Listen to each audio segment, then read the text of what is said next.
Thanks for joining us.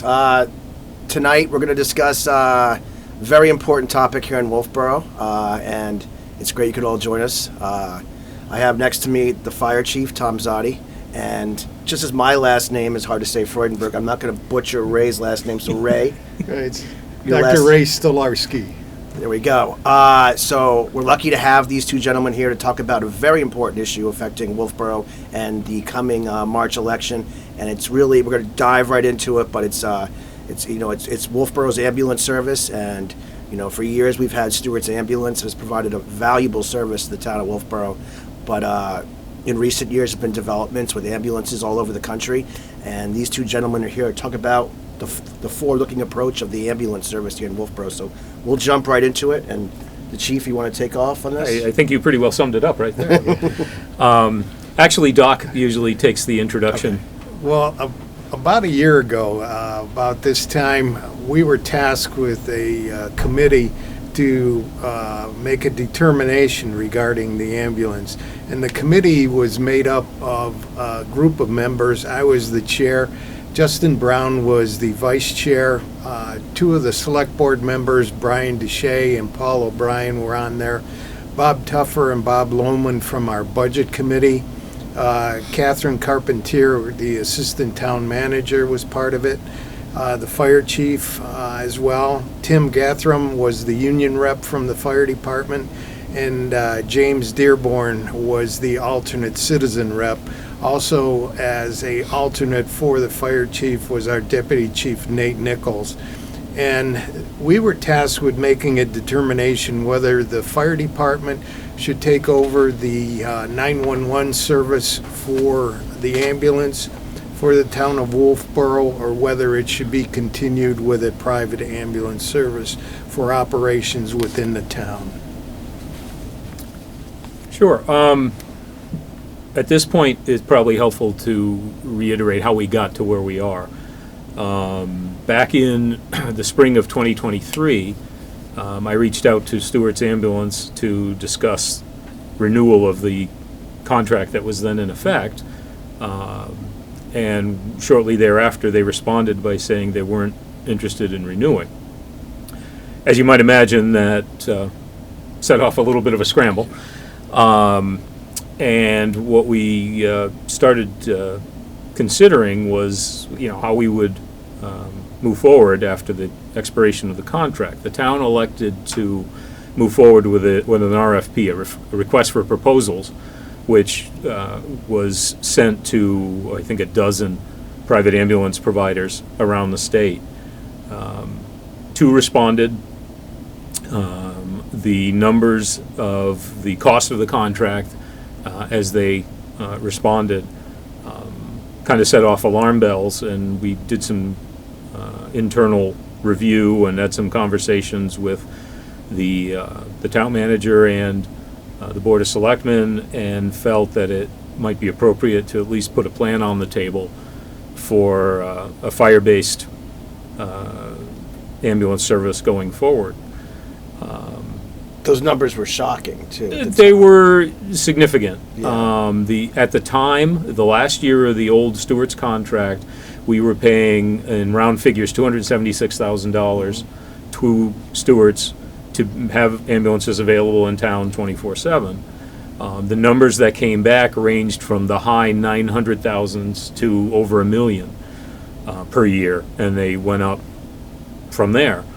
That caused us to take a look and said we should at least consider a fire-based service. And in discussions with the policy boards and so forth, which ended up resulting in formation of this committee, the ad hoc committee, and also hiring of MRI, a private consulting firm that studies municipal issues, both of whom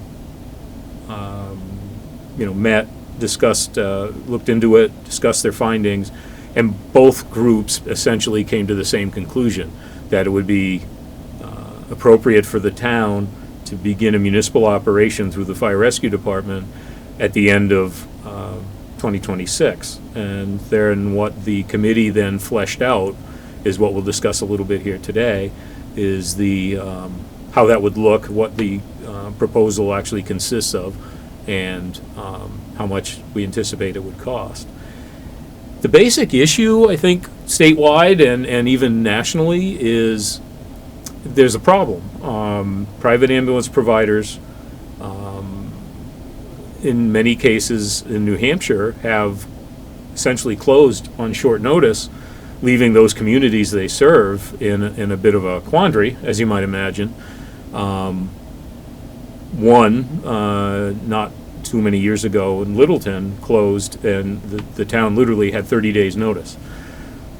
Looking at that, looking at what's going on around the country, looking at the reports that both this committee and MRI developed, we thought to get out ahead of a potential problem like that, we should put together a proposal for fire rescue operation of emergency ambulance transport.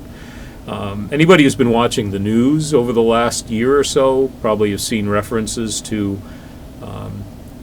the city of Berlin had a private provider for a number of years who came in with a significantly increased fee proposal. The city looked at it and is in the process of transitioning to a fire-based service. Lincoln Woodstock, Linwood Ambulance it's called, has presented those communities with a significant additional fee to continue service.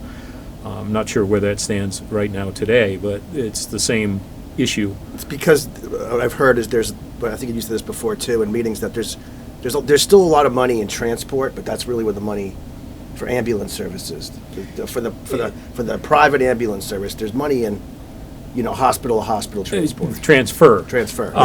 Not to get into the jargon. Sure. That's what we call an interfacility transfer.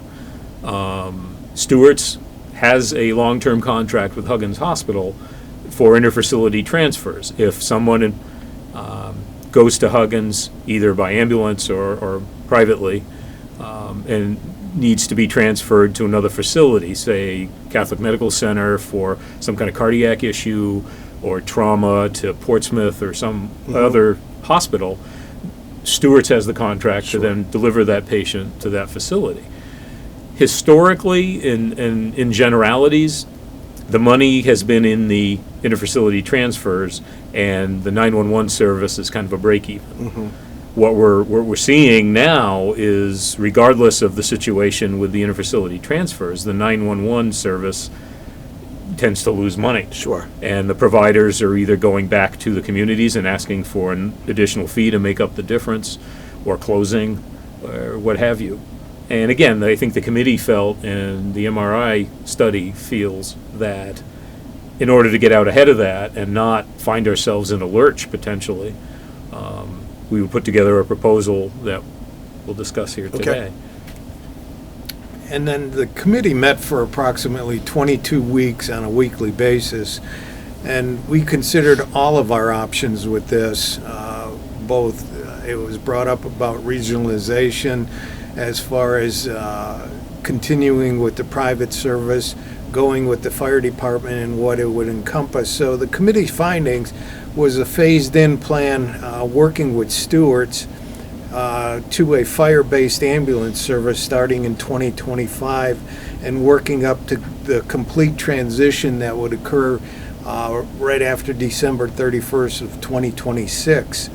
So in 2025, what the committee is recommending, that after approval of the financials in March, when the voting takes place, that the town would go ahead and hire a deputy chief of EMS around April 1st, and also adding staff on or about July 1st of this year to operate as a minimum manning of 4 on the fire department, and then begin operating 1 ambulance in late 2025. Then in the second year, again with the approval of the financials in 2026, they would go ahead and add the remaining staff on or about July 1st of 2026, which would give the fire department 5 members on duty at that time, and we would begin operation of that second ambulance in late 2026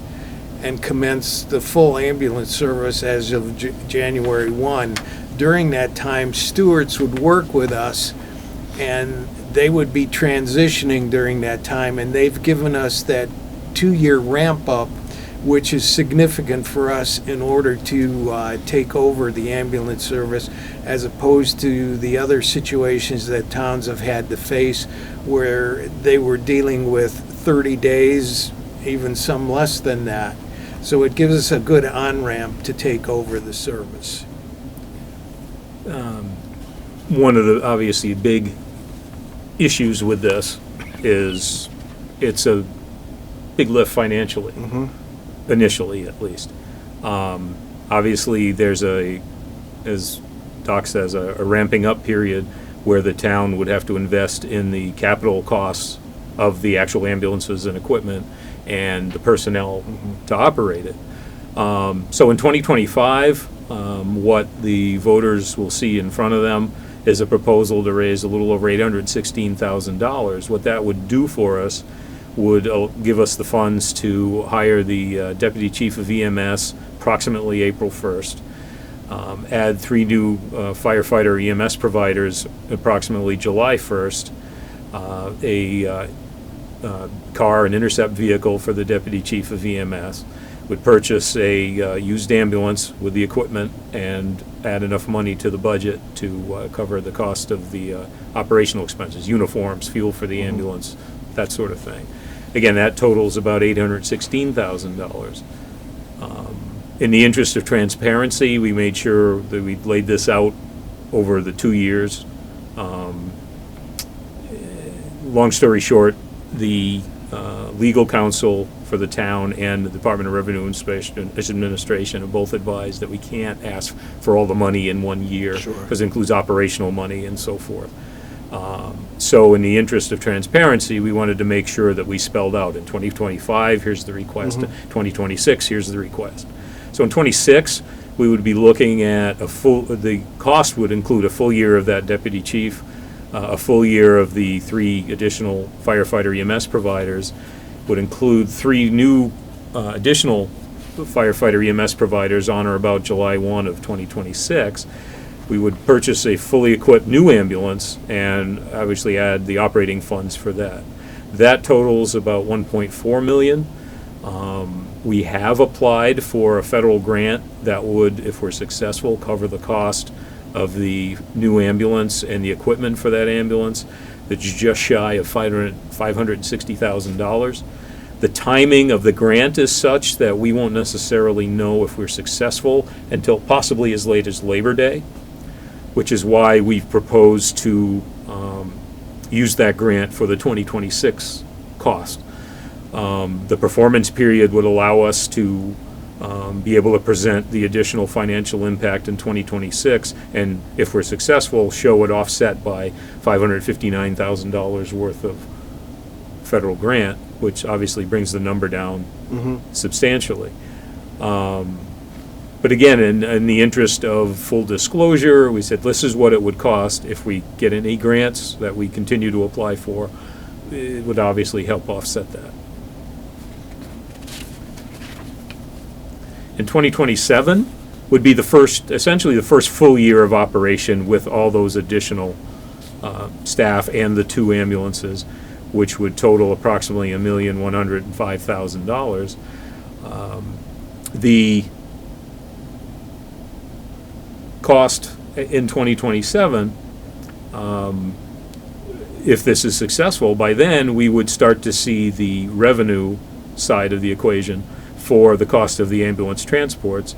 The committee estimates that we would see approximately $350,000 in 2027. So if we go to the next slide, which, if we had to boil this down to a nutshell, this kind of lays out the nuts and bolts. And you'll see the costs for 2025 for fire rescue to operate. You'll see the cost as compared to the Stewart's ambulance current contract, the Action Ambulance response to the RFP, and the Brewster Ambulance response to the RFP. Obviously, we're kind of in the middle there, maybe even on the high side, but again, that's that initial capital cost and cost of personnel. One thing we should note is the current Stewart's contract that gets us through the end of 2026 allows us to negotiate the fee downward if the town begins to provide at least one of those ambulances. So we wouldn't have to contract for two anymore. So if we're successful and this goes into effect, and sometime towards the end of 2025, the fire rescue department begins transport service with one ambulance, we would be able to reduce that number to some degree. I can't predict the future, but we would be able to negotiate that downward because we'd be contracting for one ambulance instead of two.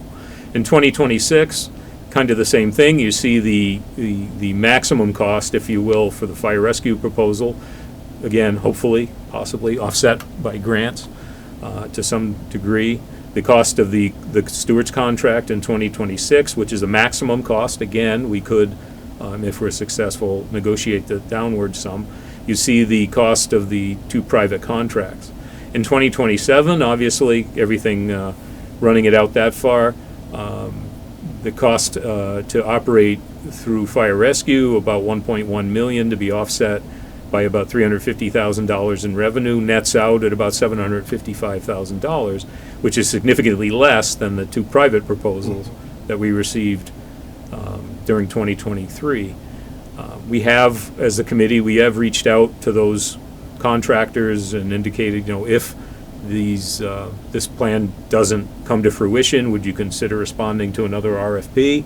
They both said they would consider it, but in the next breath said it would probably be significantly more expensive than what they proposed back in 2023. So again, it's, as we've been saying to anybody who asks, we get it. It's a heavy lift for 2 years financially. It puts us on a course to be able to provide a quality service going forward. It puts 5 cross-trained firefighter EMS providers on duty 24/7, plus myself, plus the deputy chiefs, at least during the day. And it becomes very cost-effective going forward. Well, the other thing is, too, I think it's important, when you look at these numbers, too, I mean, we're shelling out $750,000 for ambulance service to a private company, which is great. They've done a fantastic job for the town of Wolfeboro. They've been a good partner with us for a long time. With this, you're getting the benefit of having the guys who already respond anyways to every single medical call, which I don't think people know that as much, but, my mother, this summer, I was away in Manchester. Be careful. I was away in Manchester, okay, and the fire alarm goes off, so I'm getting notifications on my phone, okay, so I start calling her. Of course, she won't answer, but she was making popcorn in the microwave, okay, and as opposed to answering my call, so then I call the fire department. You guys respond. You actually were out in the road while people were bringing the fire truck over. The ambulance came over. Meanwhile, she's making another bag of popcorn, because that's the logical thing to do. Throws the other one in the trash, smoke. But anyways, you're already responding to all those calls, whether it be a medical call or the fire truck goes out along with those calls. That value-added service is important, because when you take control of your own ambulance service, Wolfeboro provides excellent service as the fire department, the police department. They'll only do a better job than a private company, by and large. And we're already paying $750,000 for it, so you really got to factor that number out in some way too, when you really look at the cost. And I think some of what we've called intangibles, the staff would be completely managed.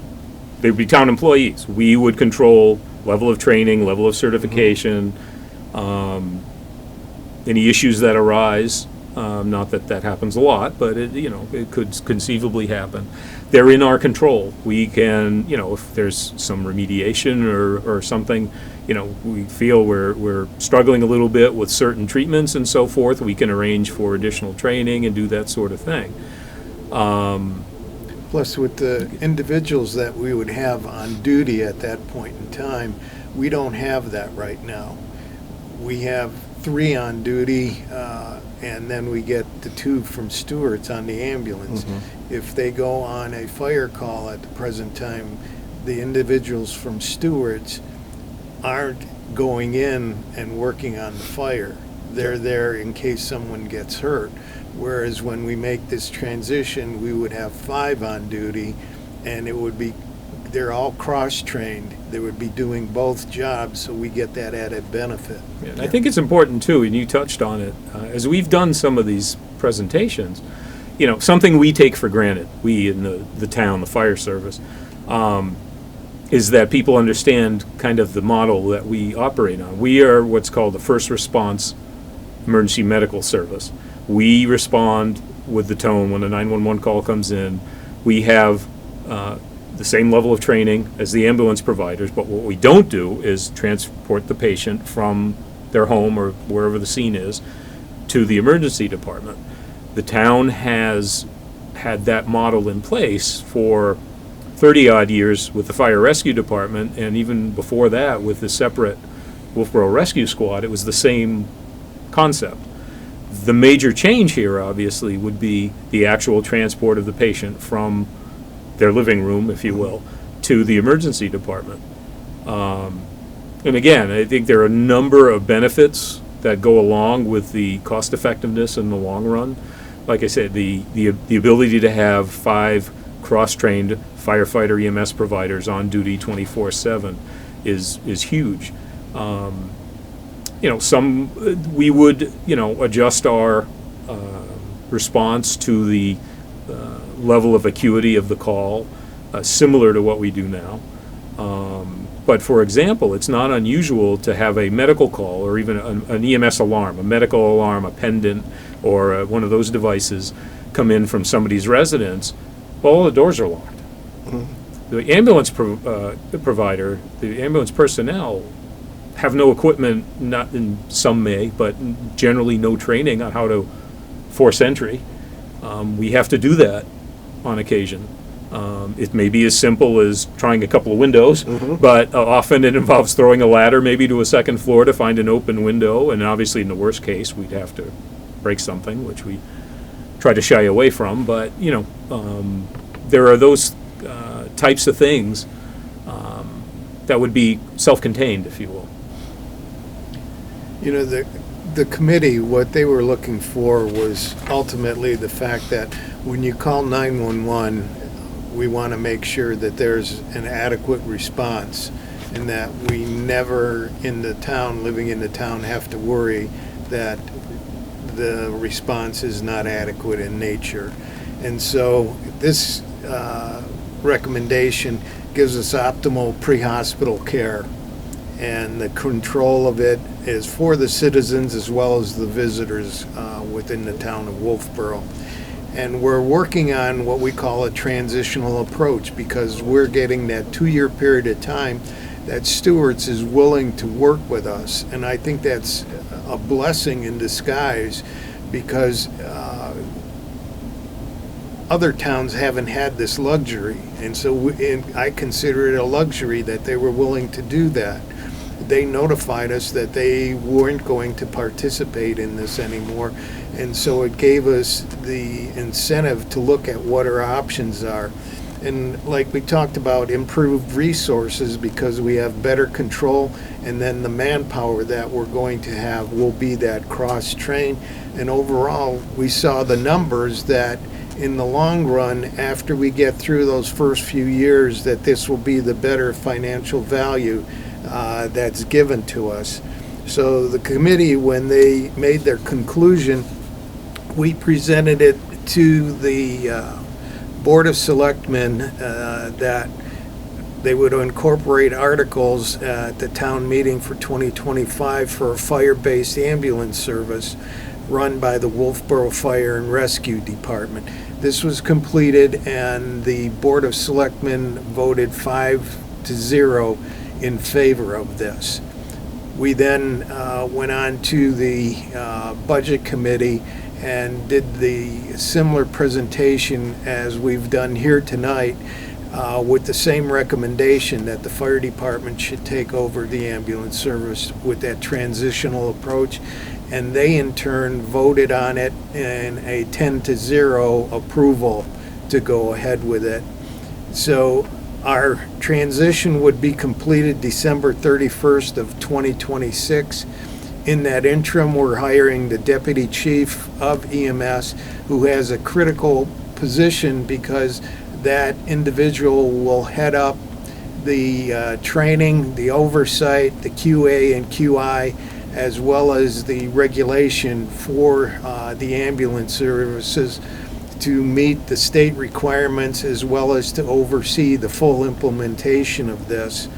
And we, as the chief mentioned, they've already applied for a grant, and that our recommendation was also to submit for any other grants that are available that would cover such a process as this. There is a grant, a federal grant, historically, that could be available to cover a large part of the cost of some of the added staff, probably in the second year. Obviously, federal grants right now are in some degree of limbo with what's going on, but the point being, if it's available, we're going to apply for it. Sure. So, just a question I was thinking about, well, and it's probably, maybe it's not in here or really discussed in but it just came to my mind. I think currently the hospital does like a paramedic like intercept. I know eventually there'll be paramedic level EMS probably on the ambulances, but would Huggins continue to do that? Huggins, we approached Huggins to find out what their plans were, because regardless of how we as a community decided to move forward, we wanted to understand their plans, because based on whatever they told us, we might be able to incorporate that into how we move forward. In the backup material, not to take a left turn here, there is a huge amount of backup material for some of this that we've been talking about on the town website under ambulance evaluation information. One of the documents on that webpage is a letter from Huggins Hospital explaining their intent for the future of the paramedic intercept program. Basically, it says it exists, they will continue to provide it as available as they are available to staff it. They don't intend to increase it to any great degree, and they don't intend to run any kind of ambulance service themselves. We did ask the question, Yeah. because it seemed reasonable to ask, and that was their response. I should note, too, Huggins has been working very closely with us to help make this happen. Obviously, there's votes that have to take place and so forth, but we've already started a targeted training program with our staff on expectations of when we actually deliver a patient to the hospital, kind of how to get from here to there, both literally and figuratively, in an effort to be ready to hit the ground running should this be approved coming up here in a few weeks. Nice. So we have the actual articles. There's 2 of them. Right. We, I don't plan to read both of them verbatim, because it's Well, they're up in the front of you. screen, too, yeah. The gist of it is Article 10 is what we're calling a non-binding referendum. The object of this is to lay out the plan over the 2 years. Again, I mentioned earlier that we can't just bite the bullet, fund it one time with one vote and be done. So we felt, in the interest of transparency, let's lay it out there. The intent is to get a sense of the community. Do you support this concept? And explain it as best we can. Here's where we are now. Here's where we would end up if this is approved. I would point out, and I'll defer to you to some degree with your town government experience, the selectmen voted 5-0 to recommend this. The budget committee voted 10-0 to recommend this. I don't recall in my time in the town of Wolfeboro both of those boards ever being unanimous about anything before. Especially when it comes to money. So, there's that. Again, that's the concept. Article 11 actually raises the funds for the 2025 first year of the proposal. Literally, it breaks down as we just discussed it, but that is the article that actually raises the money. Yeah, I think, when I was on the board, we looked at this, a couple times. We've been talking about this for a long time, and I think this is why this is great you came in, because I think this is the single most important warrant article on this year's ballot, because people ask for money for a variety of different things, and you can argue about a lot of different things when it comes to the costs in a given town and what we're spending money on, what we're not spending money on. The ambulance service, fire rescue, ambulance, police, it touches everybody whether it touches you directly or it touches somebody you love, it will touch you in the very near future. And it's important that this is one of those things we can control. So, and the presence of what it looks like going down in the future is in our hands. So I just hope people really look at this closely, because it is a really important service, and it's a really unique time, because we just built this new public safety building, and we have the room inside of it to house these ambulances. We have the staff that is already, cross-trained. We need more of them, of course, but it really puts the fire department, fire rescue, in the driver's seat for the total care for the people in Wolfeboro. And that's why I'm glad you came on, because it's so important. People need to learn more about it. It's not just the town wants to spend more money on X, Y, or Z. This is years of work, and it was precipitated by the ambulance company coming to us saying, we can't do this anymore. We want to change this thing up, and we can't do it for what we've been charging you. And that's what inspired this. It wasn't some type of let's make Wolfeboro bigger, more taxes. It just naturally happened, and then the fire chief and the board of selectmen and everyone in government were left with picking up the pieces and building this plan that works. And I think it works for the amount of time we've spent on it, and it works because of the fact that like you said, the board of selectmen and the budget committee especially, a 10-0 vote. That's a big vote. So. And the thing is this is taking place now, but this change will be around long after we're gone, and it will make a significant difference within this town that will serve not only the citizens but all of the visitors to the town of Wolfeboro for years to come. And there's an assurance there, because every time you pick up that phone and call, someone's coming. And I had this conversation last week. Wolfeboro is still unique in this county, because especially for a police service. Okay, you dial 911 in the middle of the night in Tuftonboro, and you need a police officer. Okay, it's going to be a sheriff's deputy probably putting the uniform on, and they could be putting that uniform on in Bartlett and driving down. When people dial 911 in Wolfeboro, they get the service very, very quickly. And that's not like that everywhere. So we're very unique, but people expect that level of service too. So, it's important that they really look this over, because there's a lot of this 30-something warrant articles again this year on the warrant, but these two are probably the most important two on there in my point of view. I think that kind of goes to one of the questions that has come up as we've presented this, is we've been asked, have you looked at regionalization? And we have, to a degree. Both MRI and the committee have looked at it, and basically drew the conclusion, if we're going to move forward with this, we need to do it ourselves. One, because of the time constraints, basically a year and a half.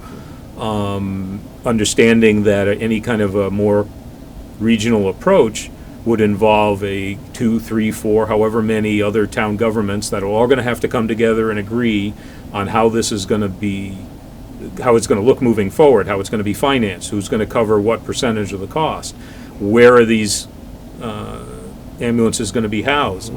Wolfeboro has always seemed to have a history of wanting to do this sort of thing ourselves. We've had a contract that required 2 ambulances in Wolfeboro for decades.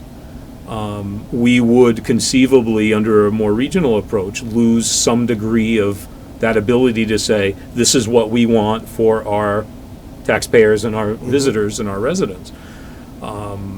We would lose some degree of the ability to manage where those assets would be located. And if we come up with some kind of a regional approach that just says, we're going to have 2 ambulances in Wolfeboro and this and this, it's really not a regional approach. So that was kind of the concern we had, the committee had, was, number one, it doesn't seem reasonable to be able to put something like that together in the window of the period of time we're talking about. And number two, again, Wolfeboro has elected to have a certain level of service that we wanted to maintain, if not improve on. Yeah. Obviously, we would still be able to call on our mutual aid communities for the call surges, a lot of calls going on at the same time, the major calls and so forth, multiple patient calls, as they would for us. So, again, we looked at it. We felt it was more appropriate, at least at this point, to move forward with a proposal like this. Just to touch on quickly, Article 11. Again, that breaks down the actual verbiage of the article. Essentially, it raises funds to actually carry out the first year of the project. It addresses both the operational costs, the personnel costs, if you will, $353,000 approximately, and the capital costs for the first year, for a total of $816,223, as we mentioned earlier. One of the other things that get us, well, if this is approved, what would it look like? Essentially, if this is approved on the 11th of March, we continue obviously working with Huggins Hospital on the details of the transport process.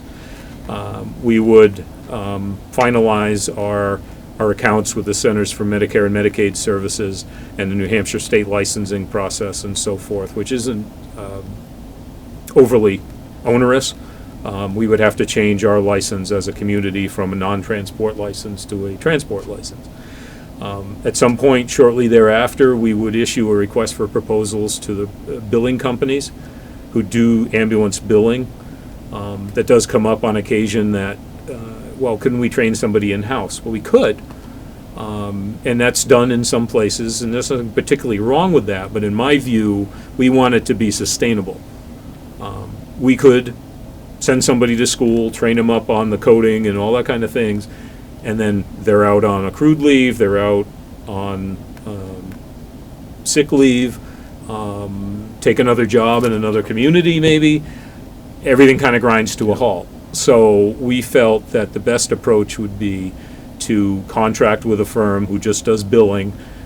They can handle that end of the process for us, provide us with training on how they best want to see the documentation to maximize the cost effectiveness and so forth. I should note, most of the companies that do this sort of thing, their fee is in the neighborhood of 5, 6, 7% of what's collected. The numbers you see in this project are net of that. They include that number. They're compared to other communities for their after fee cost, if you will. So the numbers you see, particularly in the 2027 year where we start to estimate revenues, are net of any fees for the billing company. And those were conservative revenue numbers from what I remember seeing. They're conservative. Again, all that is available on the website in the backup, because it's literally 200 pages of material. But the committee made a conscious decision, if you go back and look at the minutes and so forth, I hate to use the term lowball, but to lowball the revenue. Conservative. We wanted to be on the low side, under promise and over perform, I guess. Of course. Rather than come up what conceivably would look like we came up short. Yeah, no, it also matters too, because, at some point in the billing, the selectmen need to decide, I guess, at some point, how far you want to take a particular bill, for instance. That comes up at some of the presentations, and the short answer is this is based on a bill being sent to someone who is transported to the hospital, not unlike what happens today. The next question usually is, well, what are the rates? Well, the short answer is today we don't know. Part of this proposal would be to work with the Board of Selectmen to set the rates for the transport service, and at the same time set policies on how aggressive you may want to be in collecting those rates. If you look at the existing contract with Stewart's as an appendix, their rate structure is there. You compare that to other communities or other private providers, at least around the state, on the surface it looks high. But what Stewart's has done is they bill at that rate, and then your insurance, Medicare, Medicaid, whichever, pays that, some portion of that, and that you're done. That's it. Yep. There's no balance billing. The question then becomes setting a policy for what do you do for someone who's uninsured and so forth. Sure. And that would be done by the Board of Selectmen after public input and hearings and so forth. So to be able to say, this is what the dollar would be, we don't know today. That's not part of what the Right. committee had Sure. anything to do with. Um, Do you want me to do this? No, go ahead. So, what we brought together as our summary for this whole package was the transitioning from Stewart's running the 911 service to the fire department taking over completely over that 2-year period of time. And then we're adding the necessary staffing to augment, to take over and have 2 squads for the operations. And this is in addition that these individuals will also participate in the fire suppression as well. So we have that added benefit. And the second phase of the transition takes next year, 2026. So we wanted the people to be aware that this doesn't end at the end of this year. It continues into next year.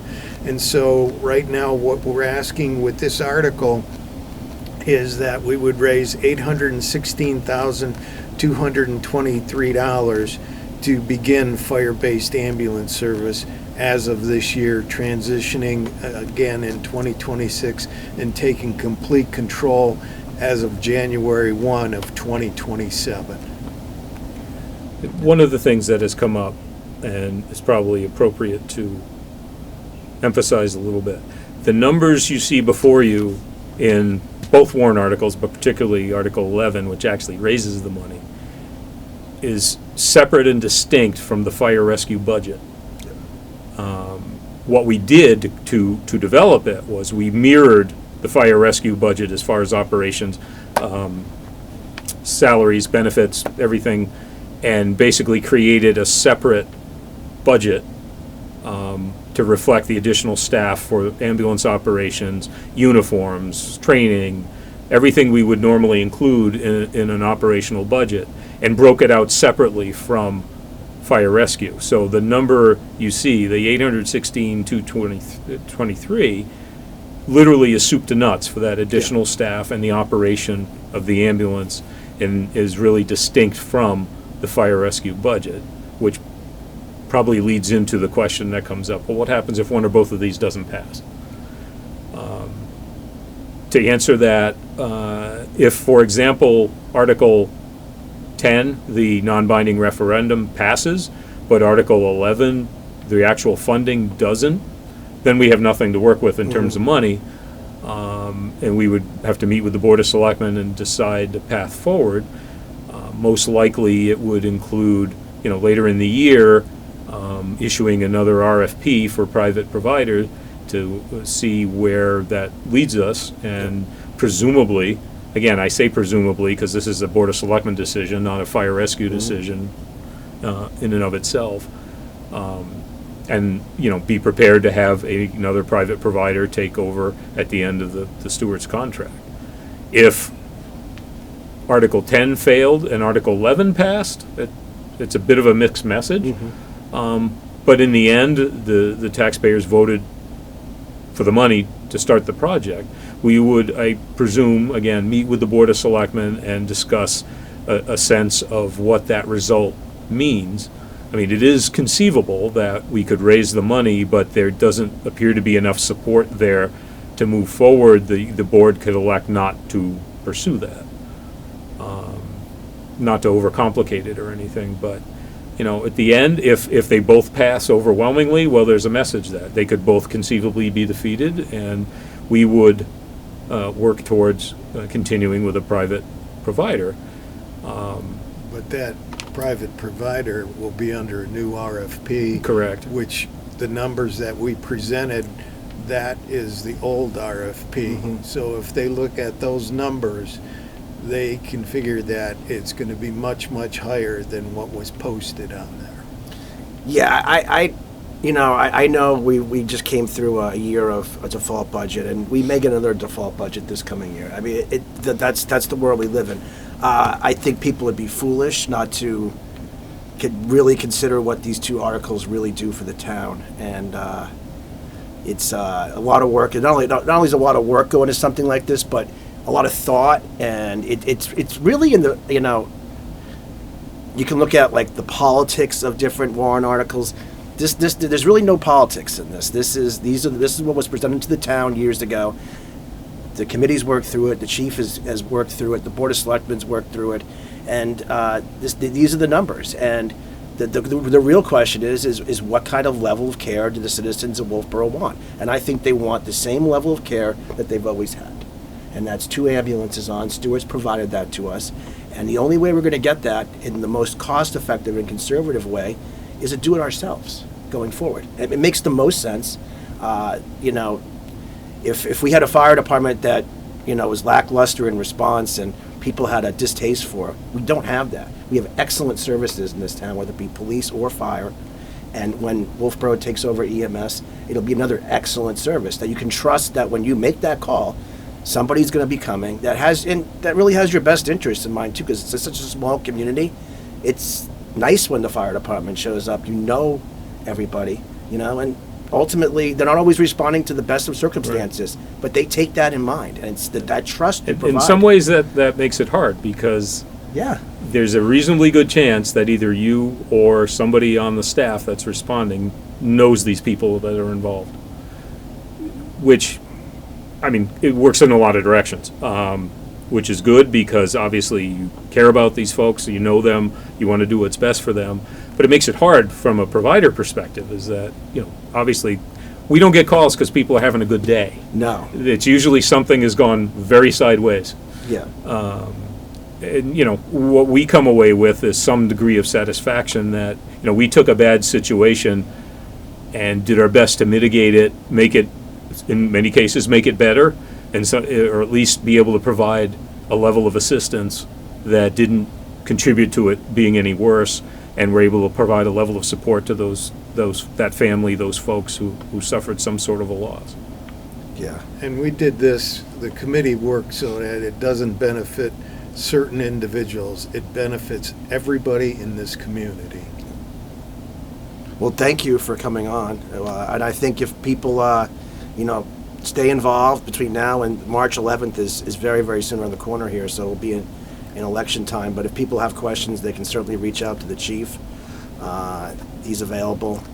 Go to the town website. Yeah, go to the town website. Upper left-hand corner, there's a radio button that says Wolfeboro Ambulance evaluation information. All the backup material for what we've talked about is there. There's a frequently asked questions document that we put together to hopefully answer most of the common questions that we get when we start talking about this. Our contact information is on there. You can go further, go to the Fire Rescue Department page. There's a hot link right to me. So shoot me an email. We'd be happy to discuss any questions that people might come up with. It's an open book. Yeah, thanks Ray for sitting on a board. That's, we have these committees and it's hard to get people sometimes, but this committee was well represented, and thank you for sitting on the committee. And that's the great thing about Wolfeboro is that we have all these little committees, but we always need new blood too. So if you want to get involved in anything in Wolfeboro, there's plenty of opportunities. There's plenty of committees that actually need people. There's plenty of boards to run for. So get out there and make a difference. And until next week, we'll see you at the Wolfeboro Exchange. Thanks.